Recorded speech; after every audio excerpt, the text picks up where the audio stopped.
How is it going, Google debunkers? We are gathered here today to celebrate a momentous occasion. 2 million subscribers. Yet again, I am late by about 200,000 subscribers, but that's okay. Better late than never. Or something. Last year I went all out with my 1,000,000 subscriber video. I did a full recap of the road that it took to get there and gave a tour of my new home. Pretty fun, pretty creative, took a lot of, time, energy, and whatnot. But today I'm giving real YouTuber energy, and we're gonna be doing a Q&A. A few weeks ago I told you to ask me pretty much anything, and 3,500 of you took me very seriously, which left me with the god-awful task of having to actually pick which questions I wanted to answer in a semi-reasonable amount of time, which is what we're gonna be doing now. But I think before we do that, I have something even more important we need to kick things off with. If we're really doing a celebratory video, I think there's no better thing to have than some fucking champagne. It's actually not champagne, it's Prosecco. Wait, really? I swear to God this was champagne. Apparently this is not actually champagne. I was lied to. That's okay. This is gonna be just fine. Ladies and gentlemen, I'd like to thank you all for joining me here today. Ooh, we even got a little fancy way of opening this. This is gonna be fun. Ugh. Take his little hat off. Take his little chastity belt off. Howdy friends, my name is Milo Rossi and welcome to my 2 million subscriber special. Holy sh! I put a fucking hole in the ceiling. Let's get started.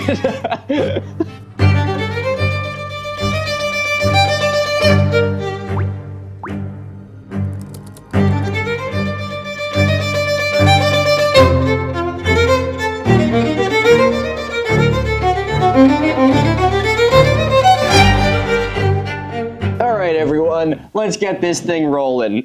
My desk is now covered in like asbestos dust. Wow, this is a really awkward angle. I hope you guys are enjoying this. We're going really classy here today, boys. We're gonna be drinking courtesy Camel Joe. Don't smoke, kids. It's bad for you. Yeah. Oh shit. All right, we're putting that on the floor. An object tending towards the floor should be left on the floor. What the fuck? Wow, I feel scammed. All right, folks, let's get started. Let's put that over there, Jesus. Anyone want this? Goddamn pervert. Our first question comes from Maddie from San Francisco, and Maddie asks, what kind of music do you listen to? Favorite artists / albums?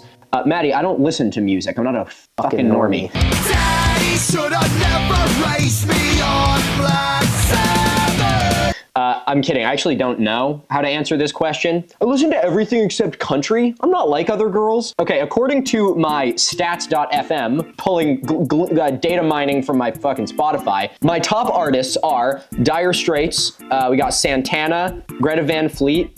Ain't no way Dwarves is number 4. Is this right? I don't think this is right. I like Dwarves, but I don't like them that much. Although there is something to be said for like full frontal nudity in every album cover. I wish I could do that with every thumbnail, but no. Ludo, gotta love Ludo. Los Lonely Boys, Tom Jones, Foxy Shazam, John Prine, Johnny Cash, REO Speedwagon, Coyote Kid, Oingo Boingo, as it should be, and Burn the Ballroom. Are you happy now? Ain't no way my most listened to song of all time is Hit That by The Offspring.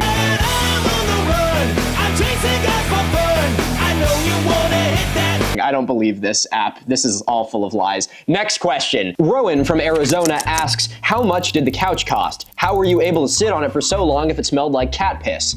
Well, Rowan, excellent question. The couch was free. I found it on the side of the road, so thankfully there was no sunk cost when I threw it out the window. But that was actually why I covered it with the cowhide, was because it smelled like cat piss. But the only reason I was probably able to endure the fact that it smelled like cat piss is because I was simultaneously talking about Philip Zeba, and that overwhelmed my senses, and so I was numb to it. Caleb from Idaho asks, have you ever gotten something wrong in a video? I'm not asking to try to be mean, it's just wondering if to your knowledge anything has slipped through the information cracks.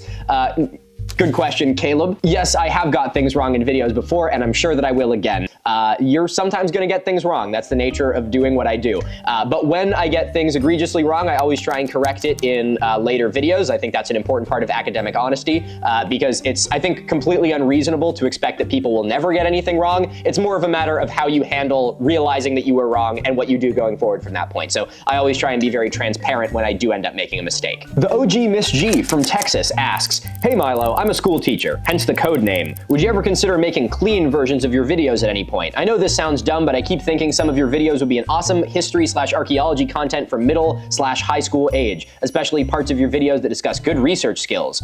That's a great question, the OG Miss G. Yeah, I actually have thought about that a little bit. My team and I are actually working on doing a website at some point soon, and in there I do want to include clean versions of my videos. I like doing, you know, my pretty crass content in all my videos. I think it adds an extra level of engagement that really clicks with people and makes them stick around longer. But I do think that it makes a great teaching tool, and I've had a lot of other people in the educational space reach out to me via email and stuff saying, if you had, you know, clean versions, I'd love to show this to like my 5th graders, and no qualms with that. You don't need to be swearing to a bunch of 5th graders, so when that happens, you'll know about it. Riven from Central Vermont asks, "Hey Milo, congrats on 2 million. I've been here through most of it, and it's really cool to see. As a Vermonter, it seems you've moved to the Green Mountain State. So very cool to see. Love seeing people move here. How's it been? I hope the flooding treated you okay this summer."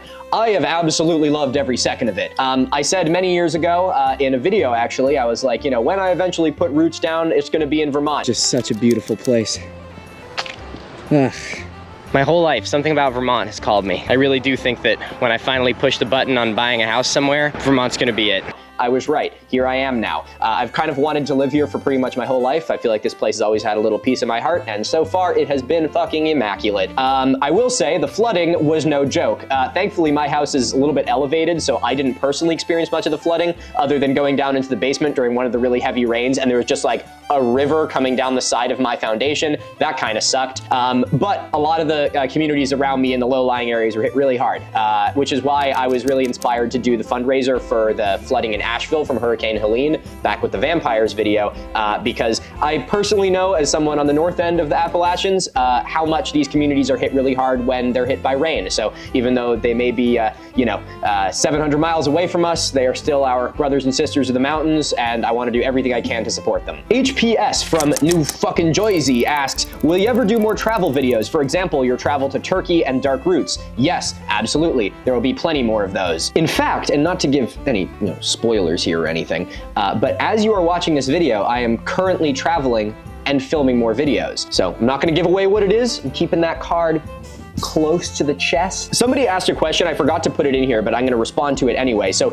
Mystery Person from Mystery Place asked, was there any questions that nobody asked that you wish they did? There was 3,000 questions in this, and many of them came out before the most recent season of Ancient Apocalypse, but I've been seeing a lot of people asking me in my comment sections and in my email inbox of, are you gonna review Ancient Apocalypse Season 2? And what kind of question is that? Come on! So the answer I will give is all in good time. All in good time. Things are coming, but I'm not gonna play my hands too soon. I'm not giving anyone any leg up on me, so a little something to look forward to. Zek from Maryland asks, have you ever thought about writing your own book on any of the topics you talk about? Yes, Zek, I thought about it so hard that I actually already wrote one.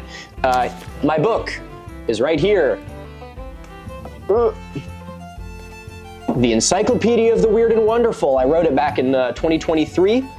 It is out now. You can find it on Barnes & Noble. You can find it on Amazon if you are going to want to give Bezos a little money, but I prefer if you don't. It was pretty fun to write. I tried to make it a book that really humanizes ancient people, and so I made it kind of go through the span of a human lifetime. So it starts with, birth and early childhood, and then it goes to like education. There's a section about food. There's a section about love and marriage, and it finally ends with death and burials. And in each one of those chapters, it looks at different discoveries from different time periods in different parts of the world to illustrate that even though humans are a diverse group, we have all been pretty much the same pretty much forever. So it's a pretty fun book. If you want to check it out, link to it is in the description. Don't support Jeff Bezos, but support me. Good question, Zach. Devin from Ohio asks, how do you feel about the influence of monetary funding in modern academics? Wow. I didn't study for this one, Devin. Big one. Okay, without giving a thesis of an answer, I think that As it stands right now, it's a necessary evil. I think that science is something that is made to drive all of humanity forward, but because we live in a capitalist world, money does have to be tied to that. And in doing that, you have to have some sort of money flowing into research in order for research to be done. So while it is a necessary evil, I do think there are some immense drawbacks of it where, you know, if people are able to put a whole bunch of money into something that they are financially incentivized to care about what the results are going to be, it can end up in a bit of a shady territory. So obviously this varies on a case-to-case basis, but Devin, it's something that ideally would not exist. Ideally, there would be enough money in science that scientists wouldn't have to accept money from outside, potentially biased sources, but that is the reality of the world that we live in, and it's the responsibility of scientists to make sure that those outside biases do not impact their research. Cave from Duluth asks, if I'm curious about doing similar science communication content, is there somewhere you would recommend starting? I'm not interested as much in the short form TikTok route, but it's definitely something I want to try. Well, unfortunately, Cave, the one place you say that you aren't interested in is the one place I would recommend you start. As someone who got their start on TikTok, I can attest that it is a wonderful way to build a pretty big audience pretty quickly. Short form video on TikTok especially can proliferate really far because people don't have to go out of their way to click on it. It's something that just shows up in their feed, and so you almost put yourself right in front of people and they don't really have a chance to, you know, vet you first, which is a great way for people to find your content. So as much as I hate short form video and I really don't use TikTok that much anymore, I recommend starting there because it's a great way to build a community pretty quickly. Ondrej from Slovakia asks, how long does it take to make a video? Varies, obviously, but by and large, I'd say it's normally about a month from scripting to final production. Bertram from Denmark asks, are you happy? I try my best to be, Bertram.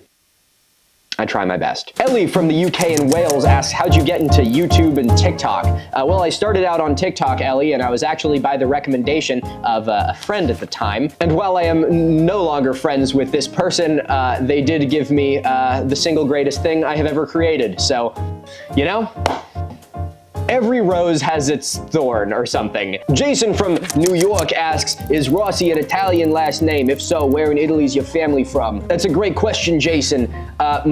Yes, it is an Italian last name. I am 80% Italian, actually. And most of my family is from southern Italy. Most of them are from Naples, I believe. And yeah, I actually have been really interested about doing a video in Italy covering some archaeological sites. As some of you probably know, Otzi is the discovery that got me interested in archaeology back when I was like 5 years old. And so my goal has been to someday film some on-site videos in Italy and eventually make my way up to the Alps and film a video about Otzi on site. I think that would be sick. Rafael from Brazil asks, what are some of your favorite creators? That is an excellent question, Rafael. I actually just gave a slide about that in my presentation at the University of Maine, which I will be posting a highlights reel of at some point, don't worry. But let me give you some other creators I'd recommend. Okay, in the world of archaeology and anthropology, these are some of my favorites. Stefan Milo does a bunch of stuff about early human history.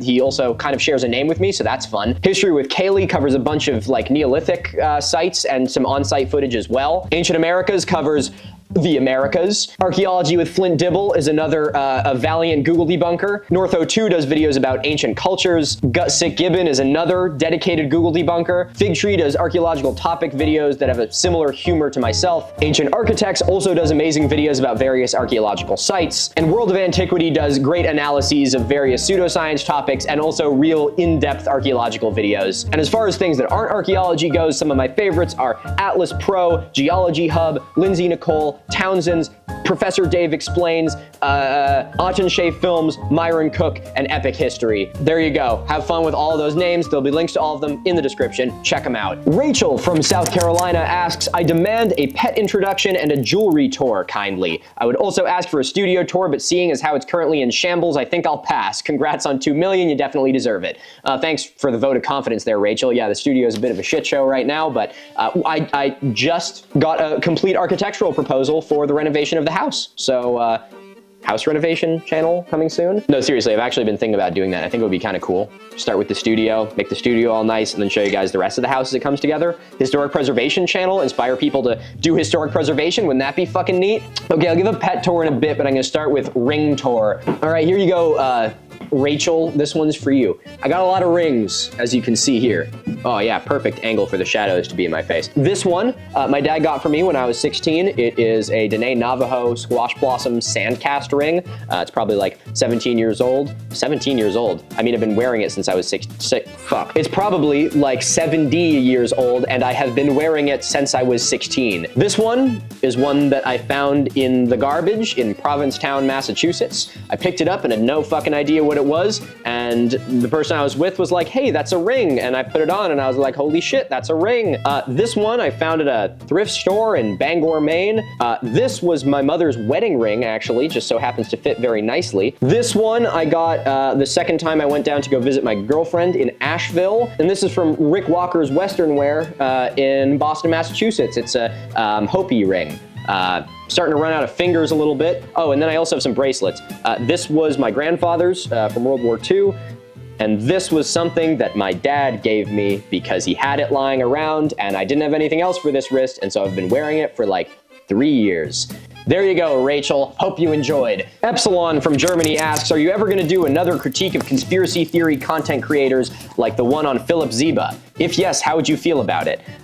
Probably, but I don't know. It's a lot of work and it normally doesn't really achieve that much, and it feels like kind of just reaction content, which I'm not a big fan of.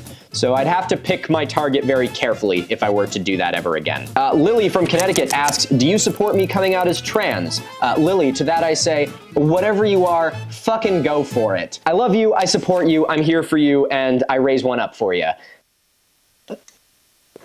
Salud. Ginger from Florida asks, do you ever do events where fans can meet or interact with you? I have only done one. That was kind of my recent talk at the University of Maine, but I am planning on, spoilers here, guys, so bear with me.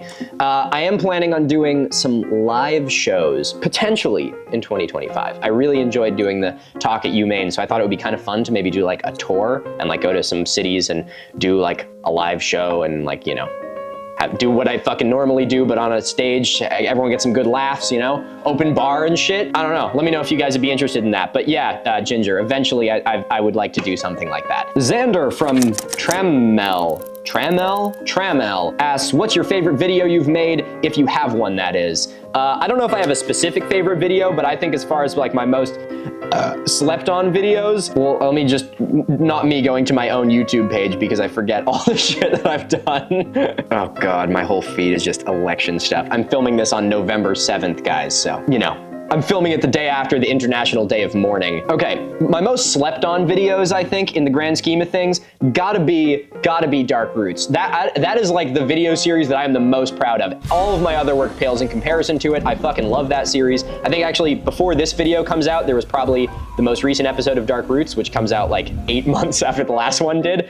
But Dark Roots is my crowning achievement of series. That one is the best. As far as other kind of ones that I feel like are a little bit slept on, my Greenbanks Hollow Ghost Town video, filmed in Vermont, that one I think is heavily slept on. And I think my Shazy Fossil Reef video, also super slept on. The fuck is going on out there? They're cats hissing at each other. And I think my videos at the Penn Museum, what are these mysterious artifacts and what was life like in ancient Mesopotamia? Those two also slept on. Shout out Dr. Brad Hafford from the Penn Museum for walking around and showing us all this cool stuff. Belfry from Scotland asks, how has being a YouTuber affected your mental health? Has it been difficult to manage the stress, and to prevent yourself from getting caught up in the numbers too much? Belfry, that's a great question. It's tough. It's tough. I remember watching a lot of, you know, YouTubers before I even thought this would be a job. I mean, I was, you know, I was born in 1999, so I grew up with YouTube pretty much my whole life, and I remember watching YouTubers growing up, and they were like, oh, it's a hard job, and I was like, bullshit, it's a hard job, you get to do what you love. And now doing this for a living, I agree, yes, I get to do what I love, but I also see what they mean about, like, it's fucking hard. It's really hard, especially when your, you know, the ability for your business to sustain itself is directly correlated to the views of an audience. And, you know, I'm immensely grateful for the audience that I have, and I'm happy to have so many returning viewers. But at the end of the day, my ability to continue doing what I do is directly related to how many views I get. And that's a really challenging thing because it's hard to be the person you want to be and create the things that you're the most proud of if those things aren't the ones that are going to get the most views, because you're not financially incentivized to make things that aren't going to get views, even if they're the things you're the most proud of.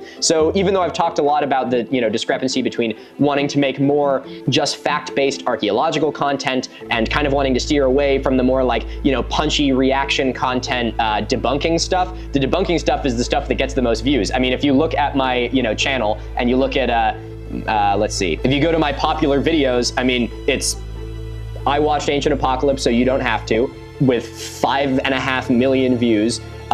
Philip Zeba debunked with 4 million views. Now, obviously, I don't want to sound like I'm, wiping my tears away here. Things like Göbekli Tepe and Karahan Tepe still get 1 million views, but compared to the debunking content, that's the stuff that does the best. And then when you look at things like my Dark Roots series, something that I'm immensely proud of, that got orders of magnitude less views than everything else. So it's really challenging to try and find ways to make content that you're proud of and also not like sell out. So yeah, I would say that, I can't synthesize here in a couple minutes exactly how my mental health has been affected by doing this, but it's really fucking challenging, and there's definitely been some times where it's really disheartening to make something that you're super fucking proud of and it just doesn't do well when it's not something that really feeds into the algorithm and is something that the audience clicks with. So it's definitely challenging, but I am grateful to have the audience I do, and I think a sign that we are doing well is that we are here celebrating 2 million. So thank you all very much for this. Claudia from New Zealand asks, as a layperson who can't understand scientific papers and so forth, what's the best way to fact check a dubious theory encountered in the wild? Claudia, I would say that every layperson is more capable of gleaning good information from bad information than you give yourselves credit for. If you do just a little bit of research into a topic, you will find things other than scientific papers that will be able to help you understand a topic further. So I would say that literally just doing like a surface level research beyond a single source that you're hearing something from is going to be enough to be able to give you the information that will help you decide whether or not what you're hearing is true or false. That's actually an important point there though, Claudia, is anyone who doesn't have a degree or feels like they're unqualified to be interested in something or to research something, you're absolutely qualified. I talked a lot about the importance of a generalist in my video or in my presentation at the University of Maine, and I think that everyone is a generalist in their own right. Whether you have a degree or something or not, everyone has a specific set of interests that they probably have more of an understanding in than the general public. So don't sell yourself short just because you haven't been versed in scientific papers. That doesn't mean that you're unqualified to be able to tell good information from bad information. Demo from Germany asks, how do you deal with fear and uncertainty, like when you have to go to a new state or country for your work? That's a tough one. Probably the worst thing about traveling anywhere is being a tourist. You never want to actually look like a tourist. And even myself as someone who, I carry myself pretty well, when I go to a different country or even a different region of the US, there's absolutely going to be a culture shock. When I went to Turkey, when I went to Peru, those are huge culture shocks. But you also have to keep in mind that this is just the way that life operates there. And I think the best thing that you can do is just try and follow behind what is going on. If you're there with a guide, if you're there with someone who understands, just stay understated. Don't try and, go crazy. Don't try and suddenly grasp the local culture and be one of them, because you're not. You have to have some respect for it. You're kind of a spectator. And as you're there longer, I think you can kind of work yourself into it, be able to understand it a little bit more. But don't be afraid to kind of take a back seat and just observe what's going on around you, because the only way that people are going to realize you are like a tourist derogatory is when you try so hard to fit in that you just completely fuck it up. So take it easy, be kind to yourself. People will cut you some slack because you're a tourist, and don't make a fool of yourself. Pedro from Portugal asks, why do you use the terms BCE and CE instead of BC? I'm not asking for a religious perspective, but rather to understand the scientific or historical reasoning behind the use of these terms. I think that's a good question, Pedro. I think that it really is just that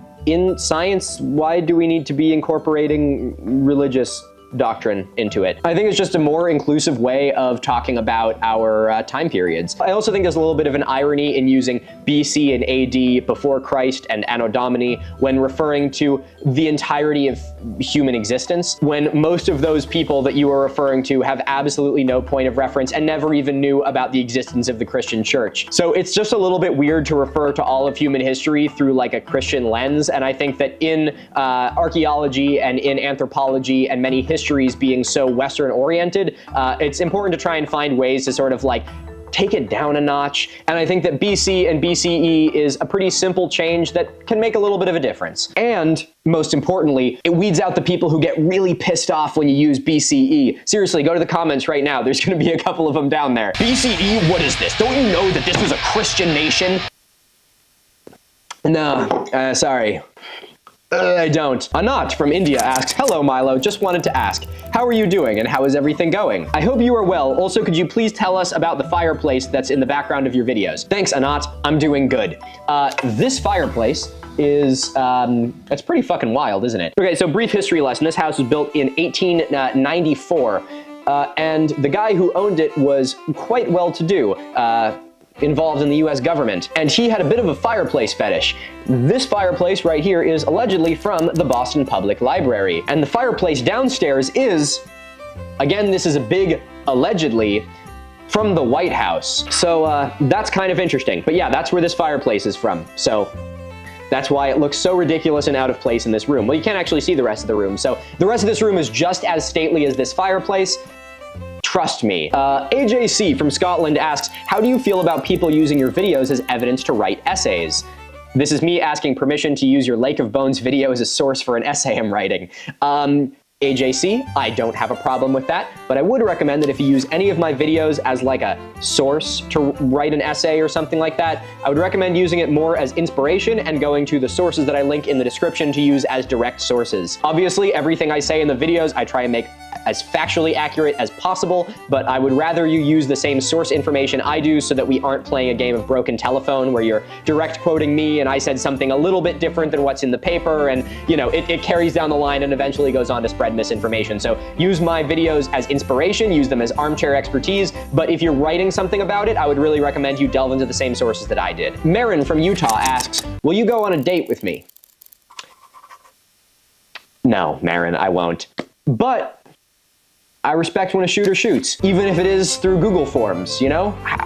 Have you ever picked someone up through Google Forms? No? Fucking get on it. Ben from Canada asks, where do you get all your clothes from? I think your style is very similar to mine, and I'm gonna copy some of your outfits. Ben, you absolutely should, and where you can go to shop for outfits like mine is fucking Goodwill. George from Russia asks, what's the worst alcohol combo you've had? Do I have it up here? Did I bring it up? I brought a prop up here. Okay, I got it. So this isn't an alcohol combo, this is just an alcohol, but this is the fucking worst thing I've ever drank in my entire life. One of my friends just gave it to me at my Halloween party, and it is fucking awful. It is 53% alcohol. So yeah, it may not be an alcohol combo, but no, you know what? This is the worst alcohol combo I've ever had. The combo is this and being alive.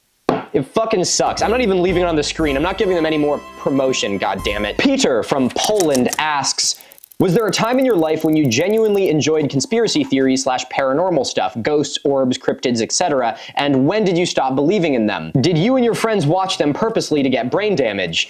Well, I think we need to make a little bit of a distinction here, Peter, is paranormal things are not something I have ever really debunked, because they can't be. People ask me a lot, they're like, sometimes I'll get like these crazy comments from people being like, well, Milo, when you think about it, aliens, like there has to be aliens and the government and the aliens. And I'm like, I'm not arguing about fucking aliens. I'm just saying the aliens didn't build the pyramids. No one is arguing that aliens don't exist. I'm not even gonna argue whether or not aliens have been to Earth. I don't fucking know. It's the same thing with ghosts or cryptids. Like, yeah, probably not. And if you gave me evidence for one of those things, I would weigh that evidence scientifically to see if it supports there being ghosts or Bigfoot or fucking Mothman or something. But most of those things exist in being an unfalsifiable hypothesis, so I'm not even gonna delve into it. Debunking ghosts or Mothman is like trying to debunk God. I'm not gonna do that. If someone could debunk any of those things, they wouldn't exist anymore. That's why the things that I debunk are all conspiracy theories, where they provide information that they think means something, and that I can scientifically analyze to see whether or not it actually holds any water. So, long story short, do I believe in ghosts? I have no fucking idea. When I was a kid, I was pretty sure I saw one, I will say that. You know what, actually, story time with Milo here. You guys got me hanging out with a bottle of Prosecco in my 2 million subscriber video. What else am I gonna do other than give you a little fucking ghost story? It goes a little something like this. When I was like 6 years old, or something, I was staying at an inn in New Hampshire.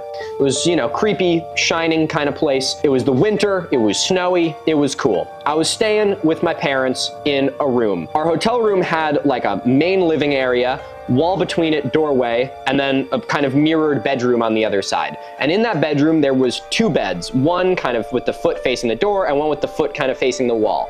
My parents were over in this bed and I was over in this bed. Now, in the middle of the night, I woke up because I dropped my stuffed cat onto the floor. And I reached down to pick it up, and as I sat back up, I swear to God, there was a woman standing at the end of my bed. She was wearing like a white robe, and she had really long black hair, and she was holding a black cat, and she was looking at me, and she was petting the cat, and I didn't feel like freaked out by it. I was like confused, but it didn't feel like a threatening thing. And then she just kind of like turned around and like walked through a wall and was gone. And the next morning I woke up and I was like, well, that was fucking weird. And to this day, I have no idea if it was a dream, if I was like, you know, imagined it and like made it up at some point and just like made it part of my brain. But I don't fucking know. I was like 6 years old, so who knows? But either way, I'm not gonna try and debunk the existence of ghosts because how the fuck am I supposed to do that? Chris from England asks, hey Milo, congrats on hitting 2 million and also being Hey Milo, congrats on hitting 2 million and also on being this straight guy's first pick in the classic yeah, but if I were gay game.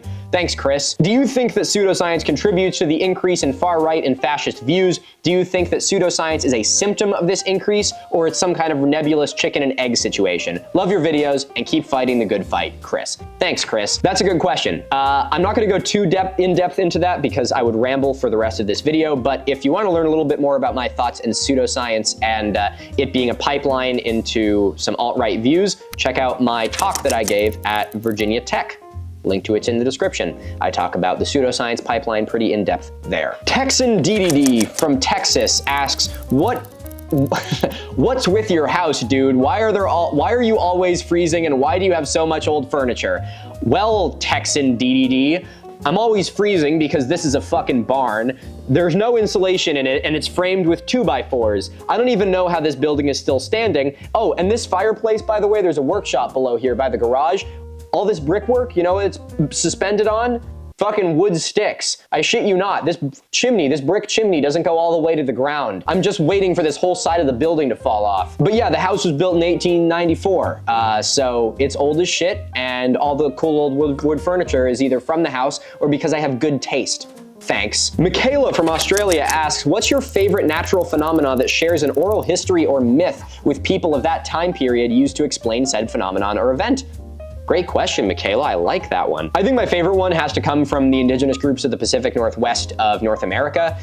There's a story that there was a battle between the great eagle spirit and the whale spirit. And in this battle, the eagle picked the whale up from the ocean and dropped it. And when that happened, it made a huge wave that washed to the shore and wiped out all the people along the coast. Now, while that's a fantastical story, there's actually archaeological and geological evidence to back up the fact that there was a tsunami that occurred from the tectonic activity off of the western coast of North America that created a tsunami that wiped out a lot of indigenous communities that were in low-lying areas by what's now Seattle and the Vancouver Islands. So I think that's a pretty interesting example of indigenous mythos that was used to explain an actual geologic and natural event. Mythical Monster Man from America asks, have you thought about doing any more tattoos like the Otzi ones?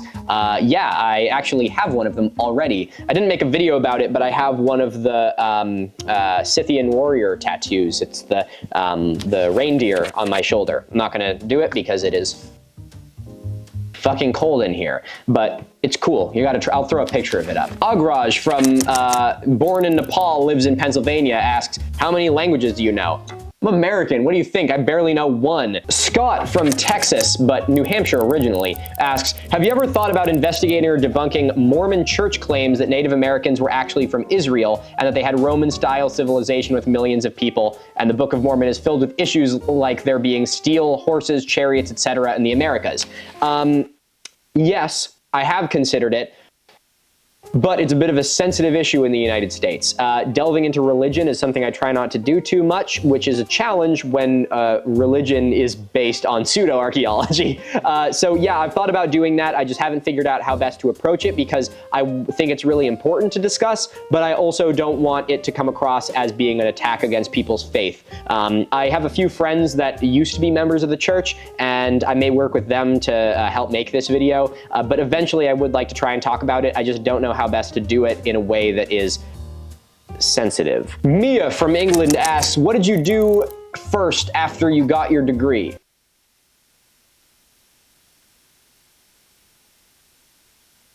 How crass can I be with this? Hammered. Maury from Venezuela asked, what extinct animal would you have as a pet? Fucking, thylacine. Hunter from Colorado asked, do you think some amount of ridicule is necessary in defeating misinformation? To what degree is it appropriate for science communicators to use ridicule in their work? That's a great question, Hunter, and something that I am still grappling with. I love doing what I do. I have a lot of fun doing what I do, but I really don't take a lot of pride in ridicule. I know that seems a little bit rich coming from me when that's like the thing that I do, and I do have fun with it, but in more recent debunks, I try and have it be a lot more based in, you know, appealing to the individual, like in the Philip Ziba series, where it's not just based on being like, you're stupid, fuck you, I don't even care what you say. So it is something that's rather challenging to try and figure out how to balance, because also that sort of punchy attitude is something that's really clickable and something that people really engage with. Like I talked about earlier, it's really hard to find a way to make content that I feel really proud of, and also make content that gets millions of views and allows me to continue working with a team of like 9 people. So it's definitely challenging, and I try to balance the ethics of it as best I can. Someone from somewhere asks, what's the fireplace say? The fireplace says, old wood to burn, old books to read, old friends to trust. Now you know. Bento from Wisconsin asks, what's your favorite Native American site? Jesus. That's like asking, what's your favorite European site? I would say I like the Blue Hill Bay archaeological site off the coast of Maine. I'm a big fan of Medicine Wheels and Buffalo Runs. Guadalupe ruins have a special place in my heart because I visited them on episode 1 of Dark Roots. And mound complexes. Mound complexes are fucking sick. It's a shame we don't have as many of them left as there used to be because all the farmers destroyed them. Max from the UK asks, how did you acquire your 100-year-old house, and what are the pros and cons of living in an old house as opposed to a newer one? I acquired this house completely by luck. I was house hunting, and I found this one, and now I'm here. And the pros of living in an old house is it's really cool, and the cons of living in an old house is everything else. Him from Your Walls asks, how's the Atlantis video doing? I knew this question would come up eventually. I am working on the Atlantis video. Okay, spoilers.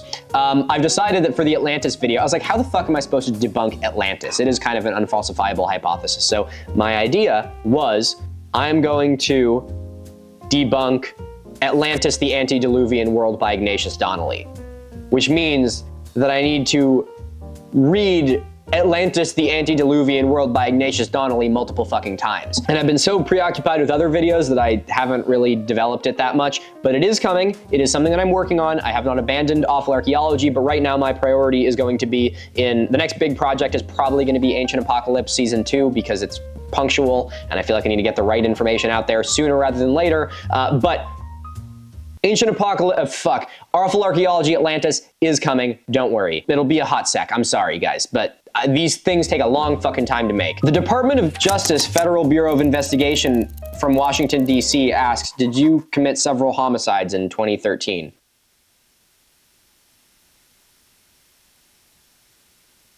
I'm gonna get my attorney for this one. Vivian from Washington says, hi, do you have any tips or tricks or general advice about college? Things such as budgets, what the workflow is like, things not to do, etc. I'm graduating this year and I'm planning to either go into computer science or zoology. Wait, you're asking for advice about college and you're almost done? All right, Vivian, I'm gonna give advice to people who are entering college. One, fucking enjoy it. It goes by really fast. Take a lot of pictures. Film photos. I started taking film photos. It's a great way to look back on it. Be a yes man, obviously within reason. Don't do anything fucking stupid. But have fun while you're there. Make new friends. Go to some parties. You know, do a dumbass thing every once in a while. And someday you'll be old and jaded like me at the ripe old age of 24 years old. Oh, and budgeting? No, I didn't do that. I just, you know, the budget is how much you have, and when it hits 0, then you're fucked. What's your, Finn from Colorado asked, what's your favorite dinosaur and why? Archaeopteryx. feathers. Weston from Utah asks, how do I convince my red pill friend that global warming is happening faster than it naturally should when he keeps going off about how the climate has always been changing? Kick him in the head. I don't even know. Again, my primary degree is in environmental science. I don't fucking know how people don't believe in climate change. My only explanation for it is that they literally have not researched it at all outside of like climate denialists who are like, the scientists are lying to you, and they've never actually researched it. So what I would say to you, Weston, is be like, tell your friend to literally just like Google, like go on the fucking NOAA website and just search climate change. Like, any information on it will convince you that climate change is fucking real. Quentin from Tennessee asks, as a kind of recent college grad, what did it feel like to suddenly have a large enough audience that you can give tours in Turkey and Peru? Overwhelming as fuck, but also awesome. I'm so grateful for this. Oh, you're getting a live preview, live POV of what it's like to go to the bar with Milo. Guys, I just gotta say, I'm so grateful for this right now. Like, if I could do anything else in the world, I fucking wouldn't. I would do this. I just want to say, Declan from Pearl River, New York asks a few questions, but the one I'm going to answer is, have you ever met someone who was, for lack of a better term, stuck in a pseudoscience pipeline who managed to escape it? A little bit of myself, actually. It's not really pseudoscience, but it's definitely in the same pipeline. When I was 16, in like 2016, I was regrettably totally into like the woke feminist gets wrecked compilation. Cringe, I know. But I had some very kind friends who were like, hey Milo, you're being a little bit of a fucking dick. And I was like, oh, wow, actually, I think you're right. Maybe basic human decency is something that's kind of important. And I managed to get off it. And I think that I was exposed to a lot of creators who were in that sort of red pill space online at the time. And that's why I do a lot of what I do now, because I know that the internet is a place where that sort of zeitgeist sort of proliferates. And so I think it's really important to have people online who can help correct people and steer them onto the path towards the fucking light before they end up too far down the path of the red pill bullshit. So yeah, me, I guess. Actually, no, he asked some other good questions. Would you be interested in having a face-to-face collaboration with prominent members of pseudoscience communities such as Philip, or are you worried it would just end up in a shouting match with nothing accomplished? Unless there was some special circumstances, I probably wouldn't opt to have a discussion with people like Philip Zeba or Graham Hancock, because I'm not trying to change their minds. Instead, I am trying to present information to the people that listen to them so that they can actually draw their own conclusions. With Graham Hancock, he's written a million fucking books. He's built a career off this. Do you really think that a debate with him is going to change his mind? Plus, you see the way that Flint Dibble has been treated after the debate with him and Joe Rogan, where he absolutely buried fucking Graham Hancock. I'm not going to subject myself to the same bullshit. And people like Philip Zeba, yeah, I could talk to him about the ethics of using his channel in a pretty unethical way, if you ask me. But by and large, I think that the more important job is to try and get into the ears of the people who listen to stuff like that and present them with information that will steer them off that path for themselves. People who are down this pipeline are incentivized to continue believing in it, and it would, kind of potentially ruin their public image if they were suddenly like, I've changed my mind. Personally, I think that would be the biggest move a person could do, especially someone like Philip. I think him being like, hey, this was a kind of irresponsible of me and I'm gonna do better going forward, I would absolutely commend that. But that's a hard thing to do. The hardest thing to do is to admit accountability for doing something irresponsible. So I don't even know if it'd be worth the time. Maybe that's cynical of me, you can disagree with me, but that's kind of how I feel about it. Okay, we're getting towards the end of it here, folks, but we got a good one from Caitlin from Virginia. Love your stuff, longtime fan. Could we get an updated pet introduction? All right, I think it's time to do the pets. Okay, so there are 3 cats and a dog. Most of the cats are really snug downstairs, so I'm gonna get some B-roll of them, but I can introduce you to a couple of them. Lupin, come here. Yeah. Hi, Poochie. Come here. Hey. Come here. Come here. Up, up. Hey, hey. Up, up. Hey, up, up. Up, up. Yay! This is Lupin. She's a little baby guy. Lupin is a miniature Aussie doodle. She's the best guy ever. She has 2 different colored eyes because she's a bougie ass bitch. Ooh, don't lick my nose. I don't like when you do that. Good girl. Where's Neats? Flank her. Lupin, this is how you got domesticated. All right. Neats is on the way. There's fucking trash on my desk this whole time and none of you guys told me about this? That's fucking gross. Yeah. Baby guy. Baby guy. This is frickin' baby guy. This is Schminky. Her real name is Manzanita, but we call her Neats. She's a big fluffy baby Maine Coon. What if hold on, I need to show her in her full longness. I can take one end. One end. Look, this is her. Neats. This is baby guy. Oh, you smell like a little fucking man. Okay, and the other pets are, the other cats are Louie and Klaus. We'll have to find them though. This is Louie.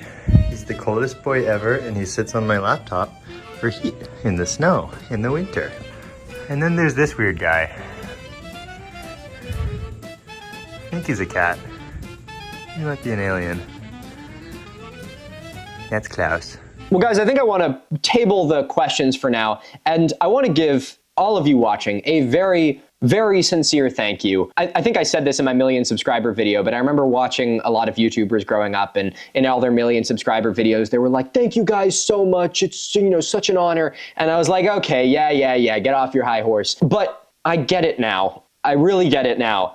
I mean when I say that this would be literally nothing without you guys, and I'm so fucking grateful that all of you have supported what I do and love watching what I do. It really brings me the most joy I could possibly imagine. There is literally nothing on earth I would rather be doing than this, and I'm so grateful for all of you for giving me this opportunity. I also want to give a really big thank you to the people that make this possible. I know that the one that you guys see all the time is me, but all the videos I make would not be possible without my amazing and fucking highly supportive and patient team. So I would like to give a really big thank you to my animators, Kayla, Josh, SJ, and my day one MVP, Gianfranco, my phenomenal and ever-talented animator, Kale, my visual designer, Maggie, and my research assistant, Julie. I truly mean when I say it would not be possible without you guys, and I am infinitely thankful for all of you dealing with my bullshit every Monday morning. And I'd like to give a really big thank you to all of my friends and family for supporting me as I decided to do this non-traditional form of business. My partner, Zaboski, my best friend, Henry, my dad, and every other person who has been with me for this journey.